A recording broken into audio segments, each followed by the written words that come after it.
అనంతపురం జిల్లా కొత్త చెరువులో రైతులు ఆందోళనకు దిగారు. ధాన్యం కొనుగోలు పేరుతో మోసం చేసిన దల్మిల్ సూరిని వెంటనే అరెస్టు చేయాలని వారు డిమాండ్ చేశారు. రైతుల వద్ద నుంచి మొక్కజొన్న, వేరుశెనగ కొనుగోలు చేసి నకిలీ చెక్కులు ఇచ్చాడనే ఆరోపణలు దల్మిల్ సూరిపై ఉన్నాయి. పోలీస్ స్టేషన్లో కేసులు కూడా నమోదయ్యాయి. ఈ నేపథ్యంలో పరారీలో ఉన్న సూరిని వెంటనే పట్టుకోవాలని రైతులు ఆందోళన చేస్తున్నారు.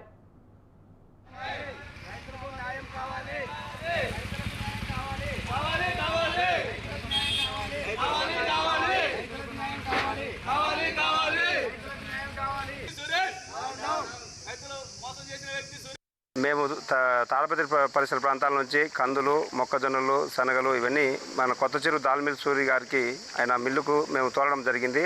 ఆయన కొంత అమౌంట్ చెల్లించి తర్వాత చెక్కులు ఇవ్వడం జరిగింది. ఇప్పటికీ ఇంకా 1,30,00,000 రూపాయలు బ్యాలెన్స్ ఉంది. మాకు రైతులకు న్యాయం కావాలని మేము ఇక్కడ నిరసన తెలియజేయడం జరిగింది. తర్వాత మాకు సీఎం గారు కానీ, పవన్ కళ్యాణ్ గారు కానీ, నారా లోకేష్ గారు కానీ మాకు దీని గురించి స్పందించి మా రైతులకు కరువు ప్రాంతమైనటువంటి అనంతపురం జిల్లాలో దాదాపు నేను 6 ఎకరాలు కందులు పండించుకున్నా.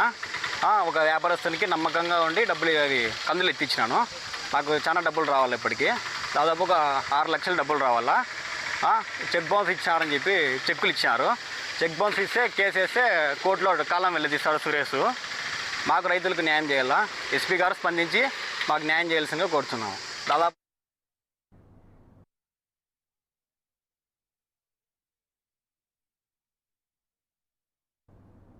ఉమ్మడి అనంతపురం జిల్లా కొత్త చెరువులో రైతులు ఆందోళనకు దిగారు.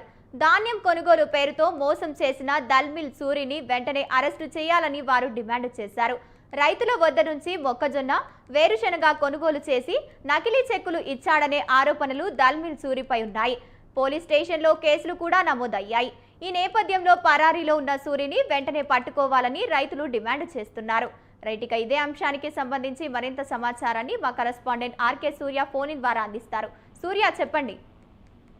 గంగోత్రి కొత్త చెరువు పట్టణంలో ఎవరైతే దాల్మిల్ సూరి అనే వ్యక్తి ఉన్నాడో ఆయన చాలా సంవత్సరాలుగా రైతుల నుంచి ధాన్యాన్ని కొనుగోలు చేసి మార్కెట్ కి తరలిస్తూ ఉంటాడు. ఆ క్రమంలో ఆయన కొంతమందికి అడ్వాన్స్ ఇవ్వడం, మరికొంతమందికి చెక్కులు ఇవ్వడం ఇటువంటివి చేస్తుంటాడు. ఈ క్రమంలో దాదాపుగా ఉమ్మడి అనంతపురం జిల్లా వ్యాప్తంగా అనేక మంది రైతుల నుంచి ధాన్యాన్ని కొనుగోలు చేసి వాళ్ళకి డబ్బులు ఇవ్వకుండా చెక్కులు ఇచ్చేసి వాళ్ళని మోసం చేసే ప్రయత్నం చేశాడు. ఆ చెక్కులు కూడా బౌన్స్ కావడంతో దాదాపుగా రైతులందరూ కూడా ఆందోళన చెందుతూ పోలీస్ స్టేషన్లకు చేరుకున్నారు.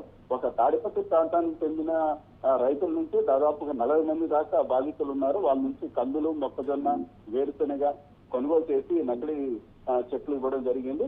అనేక మార్లు ఆ రైతులంతా కూడా కొంత కలిసి డబ్బులు అడిగే ప్రయత్నం కూడా చేశారు. అప్పుడు ఇస్తానంటూ కాలయాపన చేస్తూ పోయాడు. ఈ అమౌంట్ దాదాపుగా కోట్లలో ఉన్నట్టయితే రైతులు చెప్తున్నారు. దాదాపుగా ఇతను చాలా సంవత్సరాలుగా ఇదే విధంగా చేస్తున్నాడు. ఆయన కూడా కొన్ని రాజకీయ అండదండలు ఇతనికి ఉండడంతో పోలీస్ స్టేషన్ లో కేసులు నమోదు కాలేదు. ఇప్పుడు అయితే రైతులైతే గట్టిగా పోలీసులను కోరుతున్నారు ఇతని మీద కేసులు నమోదు చేయాలని. ఆ కేసుల నుంచి భయపడే అతను ఆ ఊరు నుంచి పారిపోయాడు. మరి ఎక్కడున్నాడు ఏంటన్నది కూడా రైతులు కూడా వెతికే ప్రయత్నం చేశారు. చివరికి వీలు కాని పక్షంలోనే అతన్ని తక్షణమే అరెస్ట్ చేసి తమ డబ్బులు తమకు ఇప్పించాలంటే రైతులందరూ కూడా కొత్త చెరువు తహసీల్దార్ కార్యాలయానికి ఎదుట వచ్చి ఆందోళన చేపట్టారు. పోలీసులు కూడా తప్పనిసరిగా వారికి న్యాయం చేస్తామని హామీ ఇవ్వడం జరిగింది. Gangotri. Right, thank you Surya.